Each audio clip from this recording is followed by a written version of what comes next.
This takes me back to when I was in 5th grade. My sister, who's 3 years younger, had some kind of crazy idea to cut her own hair, and it turned into a total disaster. Trying to fix her over-trimmed bangs, she ended up taking scissors here and there until it was irreparable.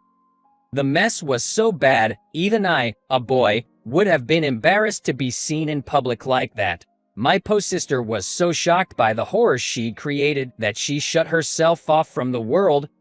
Seeing this, our mom, not willing to let things remain as they were, turned to a trustworthy hairstylist friend, asking her to help after her salon was closed for the day. Even though my sister brought this upon herself, I couldn't help but feel sorry for her. I was worried about her lack of responses to my attempts to cheer her up, so I decided to accompany her to the salon. Once at the salon, she was led to the styling chair where she hunched over and stiffened up. She must have been worried about whether her hair would ever look normal again. The hairstylist, who was around my mom's age, spoke gently to her, slowly easing her tension. As she started to cut and style my sister's hair, my sister began to respond to her comforting words, and by the time she had finished and checked her reflection, she was able to muster a small smile. Seeing this, I was moved by the power of a haircut to bring a smile to even the most upset person. I began to admire the hairstylist. With that aspiration, I graduated high school and enrolled in a beauty school, eventually landing a job in a salon.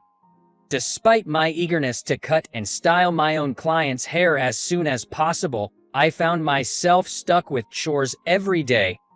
I put my heart into the work, seeing it as part of my learning, but the salon manager was harsh with newcomers and I felt like we didn't get along. He would often make snide remarks, and there were also some seniors who took this as an opportunity to make things difficult for me.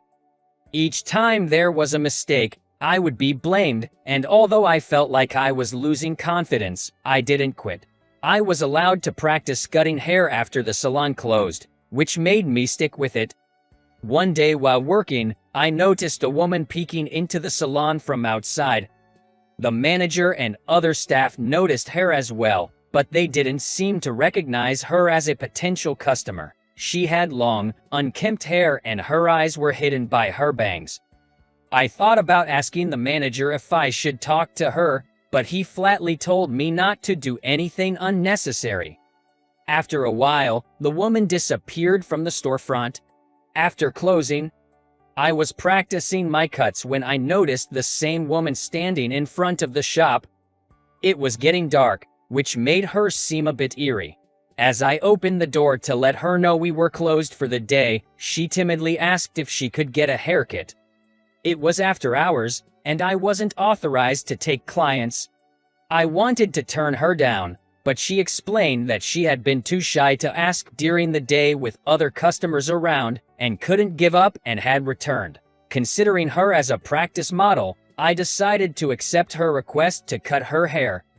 I was starting to lose confidence, but I had a feeling that if I could make this woman smile with my haircut, something might change. I tried to ease her tension by recalling how the hairstylist had calmed down my sister. She left the style up to me, so I suggested a daring shortcut. She seemed surprised and hesitated a little, but she agreed, saying, "If you say so." Once the woman relaxed, she spent the entire time with a calm smile, surrendering herself to my haircut. We didn't exchange many words, but I felt an enjoyable unity with the customer, as if she was drawing out the best of my skills. Once the cut was over, the woman looked in the mirror and left the shop with a shy full-face smile, bowing her head to me repeatedly. I was satisfied that I could bring out that smile, and I tidied up the shop before heading home. The next day, during work, the manager called me to the back room. Apparently, a senior employee had seen me cutting the woman's hair while passing by the shop the previous night. "Don't do whatever you want. Do it again, and you're fired," he warned. From that day, I wasn't allowed to assist with clients anymore and was relegated to doing chores only. Even practicing haircuts after closing was prohibited. The confrontations from the manager and the seniors became stronger than before, and I felt like they were pushing me to quit. Even I began to lose the sense of purpose of working at this shop, and, while carrying out the mundane tasks every day, I was considering leaving. As I walked into the shop with a heavy heart one day, the manager and staff were buzzing about something. It seemed a young female researcher featured on TV was being talked about for being excessively beautiful. One of the staff showed me a picture of the woman on his smartphone and came up to me saying, "You know her, right?" It was the senior who had told on me for cutting the woman's hair. When I responded, "Indeed, she's the woman I cut the other day," the room erupted. Especially the manager, who was so excited that he was almost dancing, smiled broadly at me. Apparently, the woman had briefly mentioned the hairstylist who cut her hair during an interview, and people were buzzing about which salon she had gone to. Seeing it as perfect publicity, the manager, changing his attitude completely, praised me for my work and asked if there was any way to get in touch with the woman. Baffled by his quick change, I could only give a vague reply, to which the manager cheerfully patted my shoulder, told me to do my best, and said I could practice cuts as much as I liked from now on. He also said that I might become the poster stylist for the shop, so I should start learning to assist and take charge of haircuts as soon as possible. After closing, while practicing cuts, I was contemplating my future. Despite the elated manager, the seniors were cold. I had been acknowledged, but it seemed like it would become harder to work at this shop. Even during practice, I couldn't focus due to these thoughts, and just as I was trying to switch my mood, the shop's door was knocked. There she was. I was surprised and went to open the door. The woman in a suit was so beautiful it was hard to recognize her. I was also happy that she had styled her hair just as I had advised. I've heard a lot about you," I blurted out in confusion. The woman chuckled and said, "I was worried because I hadn't seen you recently. I wanted to thank you again, so I arranged to pass by here at this time." When I explained what had happened since I cut her hair, the woman apologized repeatedly, feeling sorry for causing me trouble. "It's all right. Thanks to you, I got to do the customer haircuts I've always wanted to do. If I hadn't cut your hair that day, I might have given up on my dream." That was my honest feeling.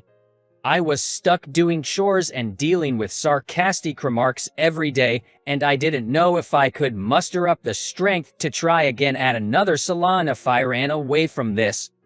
Hearing this, the woman seemed relieved and said, "I know this is my way of saying sorry, but could I please request a proper haircut as a customer next time?" The salon told me to do so, right? I quietly furrowed my eyebrows at her offer. I had no intention of contacting the woman in the first place, and I was planning to keep it a secret from the manager that she came to the shop today. "Well, that would help, but our shop will use you for publicity. You don't like to stand out too much, do you?" I knew from the little conversation we had while cutting her hair that day that she didn't want that. I aspired to be a hairstylist who was close to the customers and could draw out their smiles. I didn't cut the woman's hair to force her to do something against her will. Besides, I've received enough thanks already. You responded to my haircut with a big smile. As a hairstylist, we don't ask our customers for more than that. I thought I might be showing off a bit, but that was my true intention as a hairstylist, without any lies or deceit. "But I still want to help you." The woman leaned in as she said this, looking into my eyes. I asked her, a bit confused, why she was going to such lengths. "Actually." Apparently, the woman had known about me for a long time. She was encouraged by seeing me diligently practicing my haircuts whenever she passed by here after late nights of research. She even said that the reason hair research results started getting attention was thanks to me. It kind of feels like I'm a stalker, which is creepy, isn't it? The woman concluded with a hint of self-deprecation, but I was glad to know that someone had been watching my hard work in that way. That's not true at all. I'm very encouraged by your story. When I honestly said that, the woman smiled as if relieved. That's good. Then, can I request a haircut again? I have an important research presentation coming up, and I'd like you to cut my hair for that. Given what she said, there was no reason for me to refuse her kindness. In fact, knowing the manager, he might flip his hand again if he sees that I have no connection with the woman. I understand. We look forward to your visit. I decided to express my gratitude by bowing deeply to my first customer who requested me by name. The day of the woman's visit was my first time officially taking charge of a haircut. The manager, who wanted to maximize the promotional effect, seemed to want the woman to be my first customer for the sake of the story. Despite my own thoughts on the matter, that was also what I wanted, so I continued to practice cutting hair after closing time alongside the manager's assistant in preparation for this day. As the woman's reservation time approached, not only the manager but also the other staff began to get a bit nervous. Of course, I was as well. But it wasn't anxiety, it was a sense of anticipation and excitement. The time had come, and a woman entered the salon. The sight of her took everyone's breath away, including the manager, who had been preparing to greet her. Other staff members unconsciously stopped what they were doing, and even the customers followed suit, all eyes on her. You could hear voices asking the attending staff who this beautiful woman was. Bathing in the gazes from all around the salon, I was worried if the woman might feel uncomfortable, so I hurriedly went over to guide her.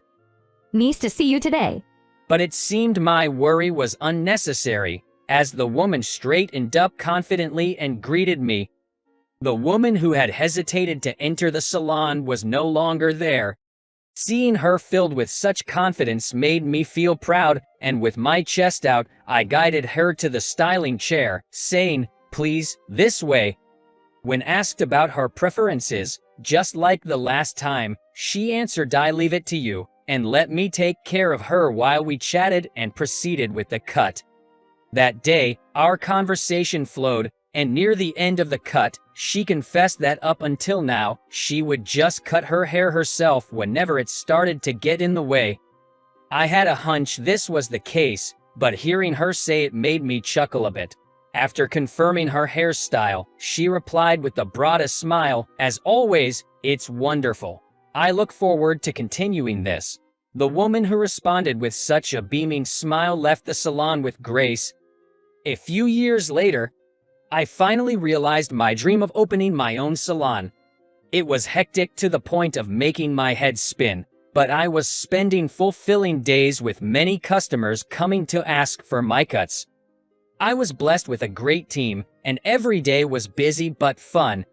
Around that time, there were gradual changes in my personal life as well, and I found myself going out with her in between the busy schedule.